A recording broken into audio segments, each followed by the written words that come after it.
Look at this painting, double quotes, my mother whispered, her voice barely audible in the dim light of our attic. Her hands were shaking so violently that the canvas nearly slipped from her fingers. I don't understand how this is possible. I should have never agreed to help her go through my late brother's belongings. It had been 3 years since Michael passed away from leukemia.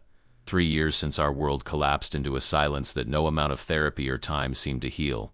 But here we were on a cold October morning, surrounded by dusty boxes and the lingering scent of cedar and memories. The portrait she held was one I remembered well. Mom had painted it during Michael's final weeks at the hospital, when his body was failing but his spirit still burned bright in those deep brown eyes. She'd worked on it obsessively, as if capturing every detail of his face could somehow keep him tethered to this world. The painting showed him sitting by the window of his hospital room, sunlight streaming across his pale but peaceful features, his favorite baseball cap slightly askew on his head. Have you ever found something in an old family collection that made your blood run cold? Something that shouldn't exist or reveals a truth you were never meant to discover? Please share your story in the comments. And don't forget to subscribe, because what my mother discovered in that portrait will haunt you long after this story ends. The attic felt colder suddenly, and I noticed how the afternoon light filtering through the small window cast strange shadows across the painting. Mom's face had gone completely white, her lips pressed into a thin line as she stared at something in the canvas that I couldn't yet see. "Mom, what is it?" I asked, moving closer to her. The floorboards creaked beneath my feet, and somewhere in the house below, the old grandfather clock chimed 3 times. The sound seemed to echo endlessly in the silence that followed. She didn't answer immediately. Instead, she held the painting closer to the window, tilting it toward the light. Her breathing had become shallow, almost panicked, and I could see tears forming in the corners of her eyes. "This can't be right," she murmured, more to herself than to me. "I painted every brushstroke myself. I know every inch of this canvas. But this wasn't here before."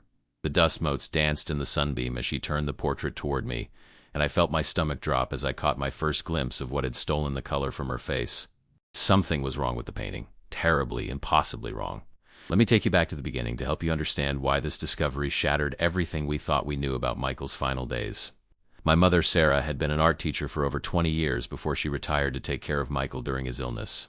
Art wasn't just her profession, it was her language of love, her way of processing emotions that words could never capture. When Michael was diagnosed with acute lymphoblastic leukemia at 17, she threw herself into painting with a fervor that bordered on obsession. The hospital room became her studio. She'd arrive each morning with her easel, paints, and brushes, setting up in the corner by the window where the natural light was best. The nurses knew her by name, and even the doctors would pause to admire her work during their rounds. She painted Michael sleeping, reading, talking to visitors, capturing every moment as if she could preserve not just his image but his very essence. The portrait she was holding now, the one that had drained the color from her face, was her masterpiece. She'd started it during his final week, when we all knew the treatments weren't working anymore. Michael had been too weak to pose for long periods, so she'd worked from memory in quick sketches, painting mostly while he slept. I remember watching her work on it in those quiet afternoon hours when the hospital corridors echoed with distant conversations and the soft beeping of monitors. Her brush moved with a tenderness I'd never seen before, as if she were caressing his face with each stroke. She'd painted him sitting in his wheelchair by the window, looking out at the courtyard where autumn leaves were beginning to fall. "I want to capture the light in his eyes," she'd told me then, tears streaming down her cheeks as she worked. "Even now, even with everything he's going through, there's still so much life in those eyes." The painting had taken her 6 days to complete. 6 days of sitting beside her dying son, translating her love and grief into oils and canvas. When Michael passed away on a Thursday morning, just as the sun was rising, she'd carefully wrapped the portrait and brought it home, unable to look at it for months. Now, 3 years later, as we sorted through his belongings, she'd unwrapped it for the first time since his death. And somehow, impossibly, it had changed. "I know this painting better than I know my own reflection," she whispered, her voice breaking. "I spent hours on every detail, every shadow, every highlight.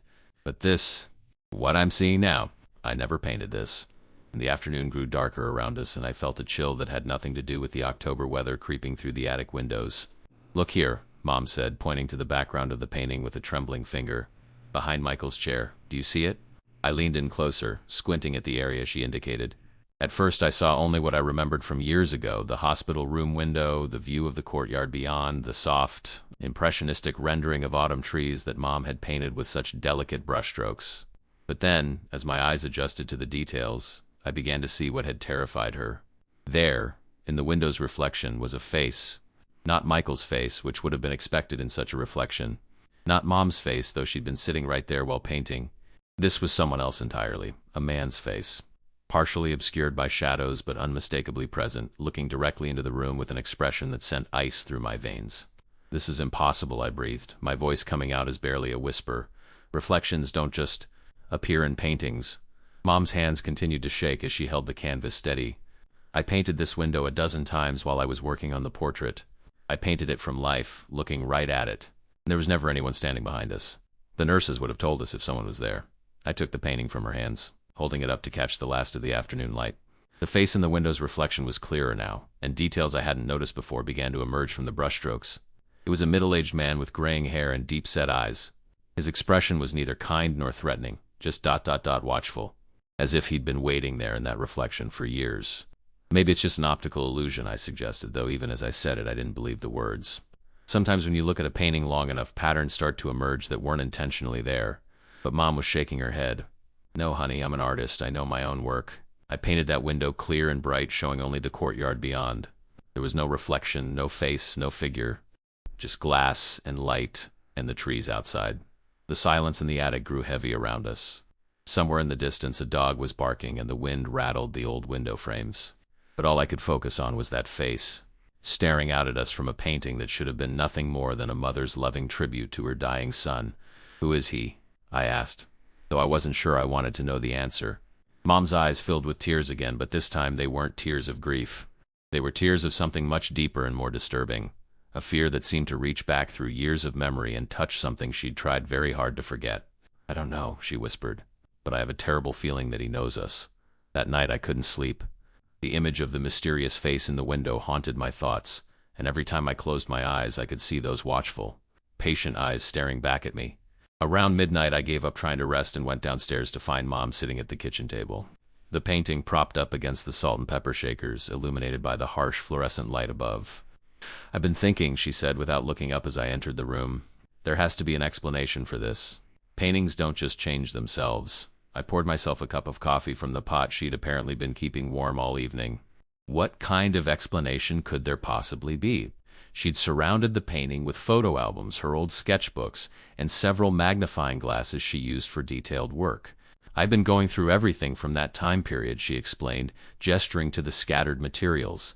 "Hospital photos, sketches I made during Michael's treatment, even some pictures other families took in the common areas. I'm trying to find this man." I sat down across from her and picked up one of the photo albums. It was filled with pictures from Michael's final months, some heartbreaking, some surprisingly joyful. There he was with his treatment team, celebrating the completion of a particularly difficult round of chemotherapy. Here was a shot of him in the hospital courtyard, thin and pale but smiling as he fed some pigeons. And there, a picture of Mom painting in his room, completely absorbed in her work. "Look at this one," Mom said, sliding a photograph across the table to me. This was taken by another mother while I was working on the portrait. You can see me painting and Michael sitting right where he is in the painting, in the photograph. Mom was captured mid-brushstroke, her face a mask of concentration. Michael was indeed sitting by the window, exactly as depicted in the painting. But what made my blood run cold was what I could see behind them in the photo. The hospital room window was there, clear and bright, showing the courtyard beyond.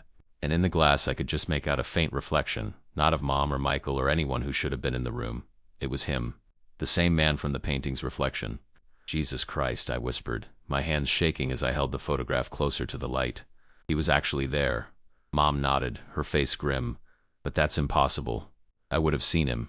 The nurses would have noticed. Hospital security keeps track of everyone who comes and goes. And look, ... she pointed to another photograph, this one taken from a different angle. You can see the entire room.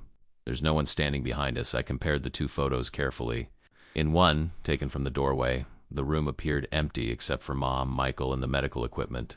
In the other, taken from beside Michael's bed, the reflection in the window was unmistakably present. "It's like he was there and not there at the same time," I said, feeling a chill that had nothing to do with the late hour. Mom pulled out her magnifying glass and studied the painting again. "I keep thinking about something strange that happened while I was working on this. I'd been painting for hours, completely lost in the work, when suddenly I felt ... watched. You know that feeling? When you're absolutely certain someone is staring at you?" I nodded, remembering the sensation all too well. I looked around the room, but there was only Michael, and he was sleeping. I checked the hallway, but it was empty. I even asked the nurse if anyone had been by, but she said no. I convinced myself I was just exhausted, grief-stricken, imagining things. She paused, her voice dropping to barely a whisper. But what if I wasn't imagining it? What if he was really there somehow and I painted him without even realizing it? The next morning, Mom called me before dawn. Her voice was tight with excitement and terror in equal measure. "I found him," she said without preamble. "I know who he is." I was barely awake, but her tone cut through my grogginess like a knife. "What do you mean you found him?" I couldn't sleep, so I kept going through Michael's things. Not just his belongings from home, but everything from the hospital. His medical records, insurance papers, all of it. And I found something that made my blood run cold. I was already reaching for my clothes. "I'm coming over." "No, wait. Let me tell you first, because I need you to hear this and tell me I'm not losing my mind." I could hear her moving around, papers rustling in the background. "Remember how Michael used to talk about the dreams he was having during those final weeks? The ones where he said a man was visiting him, talking to him about things that had happened before he was born?" I did remember. Michael had mentioned several times that he was having unusually vivid dreams about a man who seemed familiar but whom he couldn't place. The doctors had attributed it to the medication, the stress of his illness, the way his mind was processing his approaching death. "We thought it was the morphine," I said, "or his brain trying to cope with what was happening." "That's what I thought too. But look at this." I could hear her unfolding papers. I found Michael's journal from the hospital. He wrote about these dreams in detail, and he drew pictures of the man he kept seeing. My mouth went dry. "And it's the same face, honey, the same face that's in the painting." Michael drew him over and over again, always the same features, the same expression. And he wrote down things the man told him, stories about our family, about things that happened decades ago. I was getting dressed now, my hands shaking as I pulled on my shirt. "What kind of stories?" Mom's voice dropped to a whisper. "Stories about your father's brother, about Uncle David." The name hit me like a physical blow. Uncle David had died in a car accident when I was 5 years old, long before Michael was born. He'd been Dad's younger brother, a man I barely remembered except for scattered childhood impressions of someone who made Mom uncomfortable, who Dad didn't like to talk about. "But Michael never knew Uncle David," I said, my voice coming out strang-law. "He died 15 years before Michael was even born." "I know. That's what makes this so impossible." Papers rustled again, and I could hear Mom breathing heavily. But according to Michael's journal, this man, the one in his dreams, told him things about David that no one outside the family could have known. Private things. Shameful things that your father made me promise never to tell either of you children. I was in my car now, driving through the empty early morning streets toward Mom's house. The sun hadn't risen yet, and the streetlights cast long, eerie shadows across the pavement. "What kind of things?" I asked, though I wasn't sure I wanted to know. "Things about why David really died, about what he was running from when he crashed his car that night, about the family secret that your father buried with him." I pulled into Mom's driveway as she said those words, and I could see her silhouette in the kitchen window, hunched over the table where the painting still sat, surrounded by papers and photographs and the scattered pieces of a puzzle we were only beginning to understand. "I'm here," I said into the phone. "Don't say another word until I get inside." The kitchen felt different when I walked in. It wasn't just the early morning darkness or the scattered papers covering every surface. It was the weight of secrets, the sense that our entire family history was about to shift beneath our feet. Mom had arranged everything like evidence at a crime scene. Michael's journal opened to pages filled with his careful handwriting and detailed sketches, old family photographs I'd never seen before, and what appeared to be legal documents yellowed with age. "Sit down," she said, her voice hollow. "There's so much you don't know." I poured myself coffee with trembling hands and took the chair across from her. The painting sat between us like an accusation, that mysterious face still watching from the window's reflection. "Your Uncle David," Mom began, not meeting my eyes, "wasn't the man we told you he was?" She picked up a photograph I'd never seen before, a family gathering from sometime in the 1980s, before I was born. Dad looked impossibly young, standing next to a man who could have been his twin. But there was something in David's eyes, something predatory and cold, that made me understand why this picture had been hidden away. "He had problems," Mom continued. "Serious problems that your father tried to help him with for years.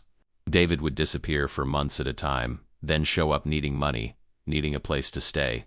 Always with stories about opportunities that never quite worked out." She opened Michael's journal to a page covered in his neat handwriting. "According to what Michael wrote here, the man in his dreams told him about David's last visit to our house. This was about 6 months before you were born, and I was hugely pregnant. David showed up one night, desperate, claiming that some people were after him. I studied the journal entry. Michael had written, 'The man says Uncle David had stolen something valuable, and the people he stole from were closing in. He says Dad gave David money and told him to run, to get as far away as possible and never come back. But David was too scared to think straight. Your father never told me the details, Mom whispered. He just said that David was in serious trouble and we needed to stay away from him. A week later, we got the call that he died in a car accident 3 states away. She picked up a newspaper clipping, brittle with age. The headline read, "Local man dies in single car crash, police suspect alcohol involvement." But that wasn't the whole truth, she continued. According to Michael's journal, David wasn't running from creditors or loan sharks. He was running from something much worse. I felt my stomach clench. What do you mean?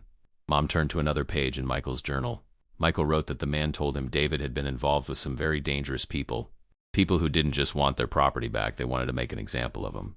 The journal entry was longer here. Written in Michael's careful script, he says Uncle David had witnessed something he shouldn't have, something that could have destroyed powerful people. They gave him a choice: keep quiet and disappear forever, or face the consequences. David chose to run, but he couldn't stay hidden long enough. You're saying he was murdered? I asked, my voice barely a whisper. Mom nodded slowly. Michael wrote that the man in his dreams told him the car accident was staged, that David was already dead when they put him behind the wheel. The morning light was beginning to filter through the kitchen windows, but instead of bringing warmth, it only made the shadows seem deeper, more menacing. But why would this man, whoever he was, be telling Michael these things, and why would he appear in the painting? Mom's hands were shaking as she turned to the final entry in Michael's journal. Because, she said, her voice breaking, Michael wrote that the man told him he was there to collect a debt, a family debt that had been left unpaid for 23 years. The final journal entry was dated just 2 days before. Michael died. His handwriting was shakier here, weaker, but the words were clear and deliberate. The man came to me again in my dreams, but this time felt different, more real. He stood at the foot of my bed and told me his name, Thomas Brennan. He said he's been waiting for 23 years for someone in our family to acknowledge. What happened to Uncle David? He said David wasn't the only one who died that night. I looked up at Mom, my heart pounding. Thomas Brennan? Do you recognize that name? She was already reaching for a manila folder I hadn't noticed before. I did some research after I found the journal. Thomas Brennan was a private investigator hired by David to help him disappear. According to the police reports I managed to track down, Brennan's car was found at the bottom of a ravine the same night David died, about 50 miles away. The newspaper clipping she showed me was small, buried on page 6. Private investigator dies in apparent accident, family seeks answers. The police ruled both deaths accidental, Mom continued. 2 separate incidents on the same night. But Brennan's family never believed it. They spent years trying to prove he was murdered, but they could never find enough evidence. I stared at the painting, at Thomas Brennan's face reflected in the hospital window. So you're telling me that this man, this private investigator who died 23 years ago, has been, what? Haunting our family? I don't know what to call it, Mom admitted. But according to Michael's journal, Brennan told him that he couldn't move on until the truth about what happened that night was revealed. He said he'd been watching our family, waiting for someone who could see him, someone who could help him find justice. She turned to another page in the journal. Michael wrote that Brennan showed him things, visions of that night, of what really happened. David and Brennan weren't just random victims. They were killed because they discovered something that powerful people would do anything to keep secret. What kind of secret? Mom's voice dropped to barely a whisper. A human trafficking operation. David had accidentally stumbled across it and tried to document it, thinking he could sell the information. Instead, he ended up with evidence that could have brought down dozens of people, politicians, business leaders, law enforcement officials.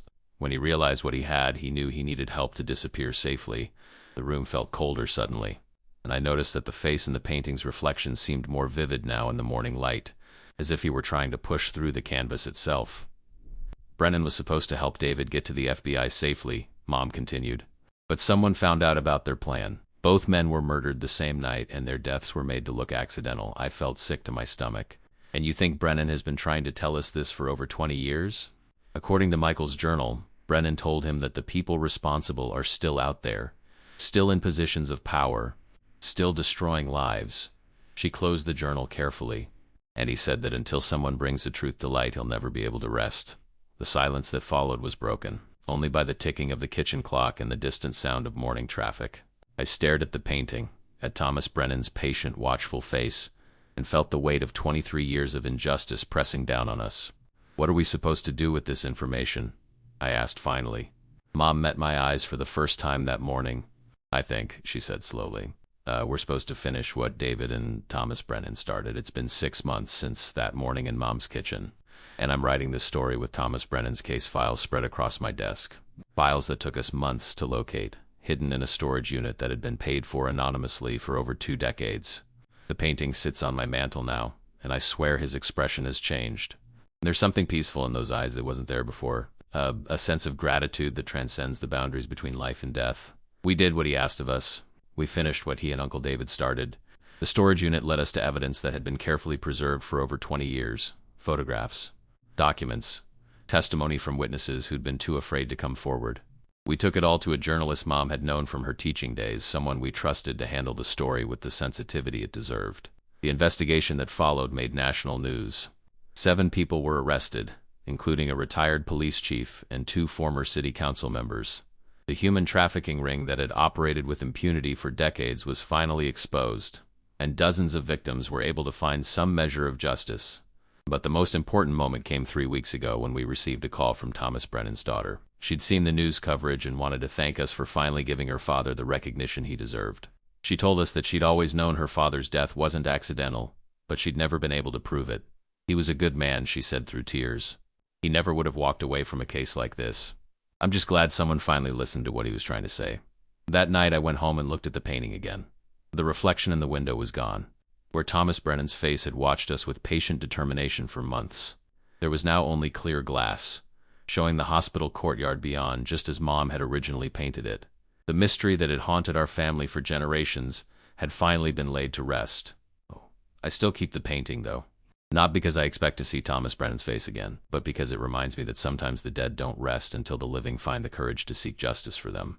It reminds me that love transcends death, and that sometimes the most important truths come to us through the most impossible means.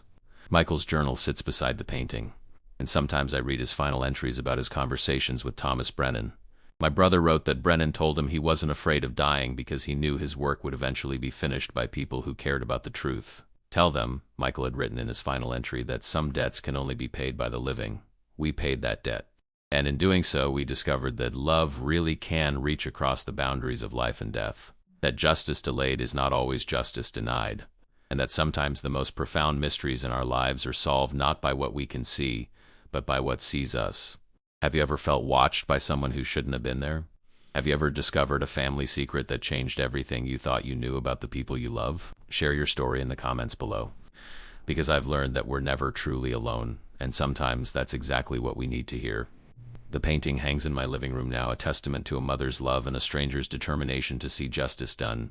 And every time I look at it, I remember that Michael's final gift to us wasn't just his memory, it was the courage to face the truth, no matter how impossible it seemed. Some portraits capture more than just a moment in time. Some capture the very essence of love, loss, and the unbreakable bonds that connect us all.